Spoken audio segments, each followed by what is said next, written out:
أخوي سعود اللي كنتي تلعبين معه وانتو صغار؟ إيه سعود حاط عينه عليك من زمان ووده يخطبك، وش رايك؟ والله ما أدري، خل أشاور أمي وأبوي. وش هالحكي؟ وش هالخرابيط؟ هذول 110 وحنا 220. تعرفين وش يعني 220؟ هذه فيها قبايل. اخوي لو سمحت، انا جاي اقدم على وظيفة.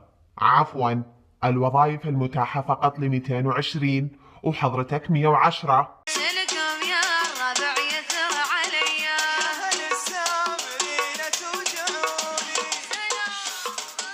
واي شوفي شلون ترقص وشوفي لبسها باين عليها 220 هيلق. ويح استغفر الله. هيلق أبي ألعب معاكم. لا أنت 220 همجي تخرب علينا اللعب.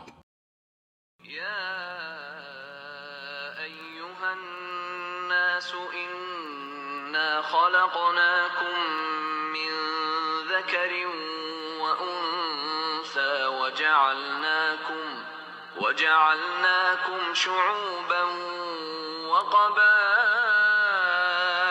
لتعارفوا إن أكرمكم عند الله أتقاكم إن الله عليم خبير.